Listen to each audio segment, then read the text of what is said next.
Bonjour Eric Fotorino. Bonjour. Vous êtes journaliste, vous avez été patron de presse aussi, on va en reparler, écrivain, et vous venez nous présenter votre dernier ouvrage, édité chez Gallimard, Mon Tour du Monde, qui retrace votre carrière de 25 ans au sein du journal Le Monde, donc de la première pige à la tête du groupe de presse. C'est une histoire à la fois professionnelle et en même temps très personnelle, Oui. l'histoire du journal Le Monde et une histoire de la presse et des médias sur les 25 dernières années. La fin, c'est votre éviction du Monde. Et pourtant, tout au long de l'ouvrage, je n'ai pas l'impression qu'il y ait eu d'amertume.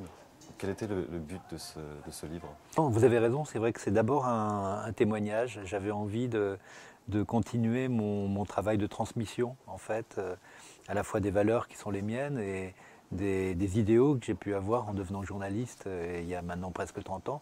Et comme vous l'avez dit, 25 ans passés dans ce journal, dans ce quotidien qu'est Le Monde.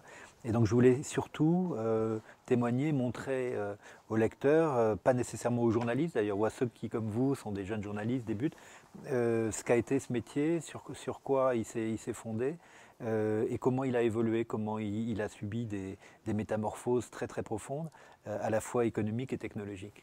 Alors, dans ce métier, vous êtes rentré par l'économie Oui, et au Monde par les matières premières que vous appelez l'inconscience du monde, je crois. l'inconscient du monde, oui, D'où vient absolument. cette passion Alors, c'est vrai que lorsque j'étais étudiant en droit et en économie, euh, j'ai été initié à ces questions des matières premières à travers le droit international et en particulier les notions de juste prix des matières premières. Autrement dit, est-ce qu'une partie du monde exploitait une autre partie à travers le prix payé au café, au cacao, au cuivre, etc. Et ça m'a passionné parce qu'à cette époque, on parlait beaucoup du pétrole, mais on parlait très peu des autres matières premières. Donc c'est vrai que quand je dis cet inconscient du monde, c'est-à-dire qu'on n'en parle jamais, mais il est là, et ça structure, ça cristallise des rapports de force entre les pays. Donc assez tôt, je devais avoir 22-23 ans, je me suis dit, si je veux faire ce métier, il faut que j'arrive à pousser une porte intéressante, autrement on me dira, bah oui, mais qu'est-ce que vous pouvez nous apporter? Et donc j'ai vraiment investi ce champ comme on cherche un créneau, vous voyez, mais évidemment un créneau qui m'intéressait, pour pouvoir expliquer au jour le jour une sorte de géopolitique des matières premières par les mines, par les plantations, par le sous-sol. C'était ça Si l'enjeu. vous êtes naturellement amené vers l'Afrique, Oui, où vous avez été grand reporter et vous parlez de l'Éthiopie comme un baptême du feu oui, journalistique. oui, c'est vrai. C'est vrai parce que lorsque je suis allé en Éthiopie pour la première fois en 1988, j'ai eu le sentiment que tout ce qui faisait, j'allais dire, l'épaisseur, la grandeur de ce métier était réuni dans ce dossier, si on peut dire ça comme ça, dans ce pays, dans cette population de l'Éthiopie. J'ai compris qu'il fallait, pour faire ce métier, faire tomber, j'allais dire, les écailles des yeux, ne pas être avec des préjugés et se laisser bousculer par la réalité, accepter que ce qu'on pense n'est pas nécessairement le réel et que le réel, ben, il faut le regarder et puis essayer de le décrire après. Il y a quand même une incertitude, puisque vous ouvrez votre ouvrage par une phrase qui est assez inquiétante pour les journalistes. Nous traversons le présent les yeux bandés. C'est une phrase de Kundera. Oui, oui, ça m'a beaucoup frappé, cette idée que j'ai souvent eu l'impression dans mes reportages que j'étais un peu comme Fabrice à Waterloo, c'est-à-dire quelqu'un qui est témoin d'un événement, mais sans être sûr de bien avoir compris ce qu'il a vu. Et ça, je crois que ça, c'est à la fois la grandeur et la limite de notre métier, c'est que on est entouré de complexité. Et cette complexité, on essaie, nous, de la simplifier pour après transmettre au public, au lecteur ou au spectateur cette réalité. Mais il n'empêche qu'on n'est jamais complètement sûr d'avoir compris ce qu'on a vu ou ce qu'on a entendu. Et que un des enjeux, c'est précisément d'essayer de décortiquer au mieux, de piéger, de capter le réel, et avec cette idée que peut-être demain démentira ce qu'on a vu la veille. Alors vous revenez aussi longuement sur les premiers locaux du Monde. Oui, Les premiers que vous connaissez, c'est le boulevard des Italiens, là, je crois. exactement. Avec cette bobine qui arrive le matin, C'est des ça, articles qu'il faut mettre dans un tuyau, puisque l'imprimerie est au sous-sol. exactement. Ça a bien changé. Oui, L'informatique est arrivée, nouvelle technologie. je pense que cette révolution technologique, elle a eu pour effet d'abord une accélération du temps. Ça, il n'y a pas de doute que quand je suis arrivé au monde, il y avait un support, c'était le papier.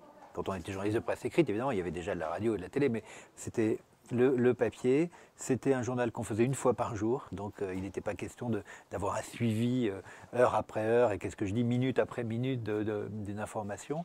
Je pense que s'il a changé de forme, il n'a pas changé de sens. C'est-à-dire que le sens du journaliste, c'est toujours quand même chercher des informations, les mettre en cohérence les unes avec les autres, donner du contexte, être capable de donner du sens en fait et expliquer la réalité. Alors après ces longues années autour de sujets comme l'agriculture, les matières premières, Oui. il y a une autre période qui s'ouvre au monde, c'est 95 avec l'arrivée de Plenel notamment, et une déspécialisation des journalistes. Oui. C'est-à-dire que vous n'allez plus traiter votre sujet de prédilection, mais vous êtes, je vous cite, touche à tout. C'est ça. C'est vrai que c'était un des grands principes d'Edoui Plenel qui considérait qu'on était d'abord journaliste avant d'être un spécialiste, et il voulait s'opposer en fait à une période assez longue où le monde s'était bâti sur des spécialistes, et il avait le sentiment que c'était des baronnies un peu qui s'étaient constituées. C'était une bonne chose finalement C'est-à-dire que je pense que ça aurait été une bonne chose s'il ne l'avait pas érigé en système. C'est-à-dire qu'en effet, moi je pense que quelqu'un qui a traité pendant 10 ans, 15 ans du même sujet, il finit un peu par se scléroser, par ne plus voir la nouveauté, par ne plus voir des choses qui pourraient évidemment faire réagir un journaliste plus novice dans le domaine. En revanche, je crois que ce qui était préjudiciable, ça a été que tout d'un coup, des journalistes complètement béotiens découvrent des sujets et soient amenés à les traiter au plus haut niveau, sachant qu'il manquait évidemment de tout le background, comme on dit, de ce savoir qui se bâtit avec les années. Donc je pense qu'il aurait fallu être un peu moins brutal dans ces changements, que des gens changent, oui, mais pas l'ériger en un système. Et au fur et à mesure, vous allez être de plus en plus impliqué dans la machine qui est Oui. le monde. Alors je vous cite au tout début de l'ouvrage, quand vous êtes encore journaliste et reporter, autant l'avouer, la vie interne du monde me préoccupait peu. J'étais égoïste, individualiste. Je ne briguais qu'une responsabilité, celle de bien tenir ma plume. Qu'est-ce qui vous a poussé à changer et à vous impliquer dans cette vie collective? C'est-à-dire que d'abord, les années passées, donc c'est vrai que quand j'ai approché 40 ans, que j'avais déjà bourlingué beaucoup, j'aspirais à être un peu plus sédentaire, à moins partir. Et puis, je commençais, ce que je n'avais pas à mes débuts, à avoir une vision du journal. J'ai eu plus conscience que mon travail s'inscrivait dans un travail plus collectif et que c'était intéressant aussi d'apporter sa créativité, non pas pour écrire seulement un article, mais pour construire un projet éditorial plus global. Et donc c'est là que j'ai commencé à prendre des responsabilités, à la fois comme chef de service, chef du service des reporters, et puis après pour réfléchir à une nouvelle formule du monde dans un autre contexte. Et vous arrivez dans une période assez compliquée que vous qualifiez de fin d'un modèle, Oui, d'utopie même. oui, exactement, parce que je pense que Le Monde était un modèle assez unique en France, c'est-à-dire d'un journal de journalistes, les journalistes étant à la fois des salariés mais aussi des actionnaires, mais d'actionnaires qui étaient désargentés, parce que Le Monde perdait de l'argent, et nous n'avions pas, nous, journalistes, les moyens, même si on était appelé actionnaire de référence, c'était un actionnaire sans argent. Et donc, effectivement, cette utopie, il a fallu à un moment donné y mettre un terme. Et d'une certaine manière, c'est un peu une ironie de l'histoire pour moi, de comprendre à un moment donné que c'était à moi de mettre fin à cette utopie avec tout ce qu'il y avait de brutal, de désillusion, et en même temps de nécessaire, si on ne voulait pas que Le Monde termine à la barre du tribunal de commerce, racheté par le groupe Lagardère pour 30 millions ou 40 millions d'euros. Justement, de par ces contacts obligés avec Lagardère notamment, vous entrez en contact avec le monde politique. Oui. Et vous êtes notamment surpris quand Colomani tutoie Nicolas Sarkozy. Ah oui, oui, c'est vrai. Là, vous faites allusion à une scène où Nicolas Sarkozy était encore ministre de l'Intérieur, il n'était pas encore président, mais il était candidat. Et en effet, Jean-Marie Colombani lui donnait des conseils, le tutoyait, et Alain Minc, qui était président du conseil de surveillance du Monde, lisait les épreuves de son livre, du livre de Sarkozy quand il serait candidat. Donc je voyais bien cette proximité, cette intimité qui me paraissait effectivement inappropriée dans la mesure où il n'y avait pas la distance nécessaire à garder vis-à-vis d'un chef politique. Et c'est vrai que ma réflexion, c'était de me dire, si à un moment donné je conduis les affaires du Monde, je ferai en sorte de redonner de la distance au journal, de façon à ce que les lecteurs n'aient pas le sentiment que le journal est entre les mains de telle ou telle puissance politique. Dans la dernière période au Monde, votre dernière période au Monde, c'est assez récent, Oui. à partir de 2008. Vous êtes donc à la tête du groupe. C'est ça. Donc on s'éloigne du journalisme, on est dans Oui, l'économique, et vous oui, allez devoir faire un plan social et une recapitalisation. C'est exactement. une période assez douloureuse, Très, difficile. très difficile et en même temps qui était nécessaire. C'est-à-dire que effectivement en 2007 j'ai été élu directeur du journal, mais je dirais que là, même si c'était un très gros poste, c'était le journal et plutôt sa dimension éditoriale qui m'incombait. Ensuite, quand en début 2008 j'ai été porté à la tête du groupe, là c'était euh, une autre dimension. C'était en effet devenir un chef d'entreprise et pas n'importe quelle entreprise, une entreprise en difficulté qui perdait de l'argent. Et donc il fallait absolument, si je voulais trouver des actionnaires, d'abord remonter la gestion, améliorer la gestion du groupe. Et pour ça, il a fallu en effet faire partir 130 personnes, vendre les cahiers du cinéma, vendre la librairie La Procure, vendre la filiale de jeunesse de Fleurus. Donc des décisions difficiles, évidemment impopulaires, douloureuses, parce que c'est des gens qui partent. Et en même temps, je savais que si on ne faisait pas ça, le sort du monde serait réglé de façon beaucoup plus expéditive qu'il ne l'a été. Et depuis votre départ, comment est-ce que vous jugez l'évolution du journal?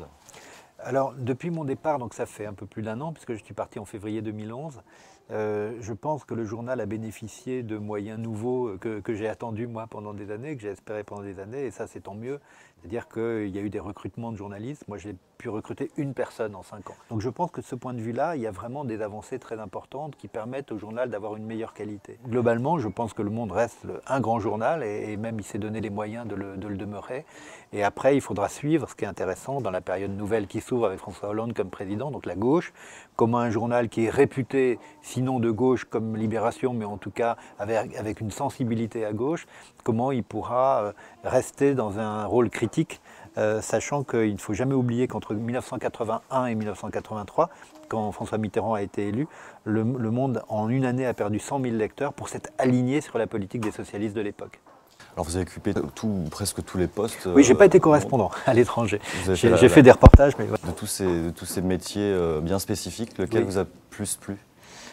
Écoutez, je pense que, à titre vraiment individuel, c'est vrai que c'était mon métier, j'allais dire, de journaliste de base ou de reporter, c'est-à-dire à chaque fois que la perspective s'ouvrait à moi d'aller à la découverte d'un lieu, à la découverte de gens, évidemment, et de lieux et de gens que je ne connaissais pas par définition, ça a toujours été très excitant pour moi. Et c'était des mini-vies comme ça que je vivais pendant quelques jours ou quelques semaines et qui m'ont toujours rapporté, dont j'ai toujours rapporté beaucoup d'impressions, dont je me souviens encore aujourd'hui, d'où tous les détails que je donne dans ce livre, parce que c'est resté très présent en moi. Mais c'est très précis. Oui, j'ai essayé parce que, alors bien sûr, j'ai mes reportages auxquels je me suis référé, j'ai mes carnets de notes, j'ai les photos quelquefois que je prenais, mais tout ça est remonté assez facilement. Le livre, en fait, était publié dans l'édition Récit, Oui, mais tout est vrai. tout est vrai. C'est un récit au sens que récit par opposition à un roman. C'est pas un roman, D'accord. ou alors c'est un roman vrai. C'est-à-dire que j'ai voulu construire ce livre un peu comme un grand roman d'aventure, avec une partie qui est un peu thriller ou roman noir, parce que on rencontre des personnages qui ne sont pas toujours recommandables. Et notamment avec la présence pendant tout le livre du temps qui est Oui. toujours présent. C'est vrai. Et c'est vrai. il y a cette contrainte. Aujourd'hui, que vous n'êtes plus au monde, que vous n'êtes plus dans un quotidien, Oui. comment est votre rapport au temps? Alors c'est intéressant parce qu'effectivement, pendant toutes ces années, ma vie a été scandée par ce journal avec son rythme quotidien, le lever très tôt, puisque c'est un journal du soir, autrement dit qu'on fait très tôt le matin. Et depuis que j'ai quitté le journal, j'ai gardé évidemment une relation particulière avec le temps, c'est-à-dire que j'ai le sentiment de me le réapproprier pour écrire mes livres, pour écrire mes romans, pour vivre tout simplement. Je continue à rester matinal, je le suis moins qu'avant évidemment, mais malgré tout, j'aime bien l'idée que des journées qui commencent tôt et d'utiliser ma première énergie, non pas à faire un journal comme je l'ai fait pendant toutes ces années, mais à écrire un livre et c'est aussi une autre aventure. Alors, dernière question. Vous y aviez déclaré, vous étiez encore directeur du journal en 2009, je crois, vouloir monter le Tourmalet en 1 h 30. Est-ce que vous l'avez réussi? Non, ça fait partie des défis qu'il faut absolument que j'aimerais réaliser. Alors l'an prochain, ce sera en 2013 la 100e édition du Tour de France.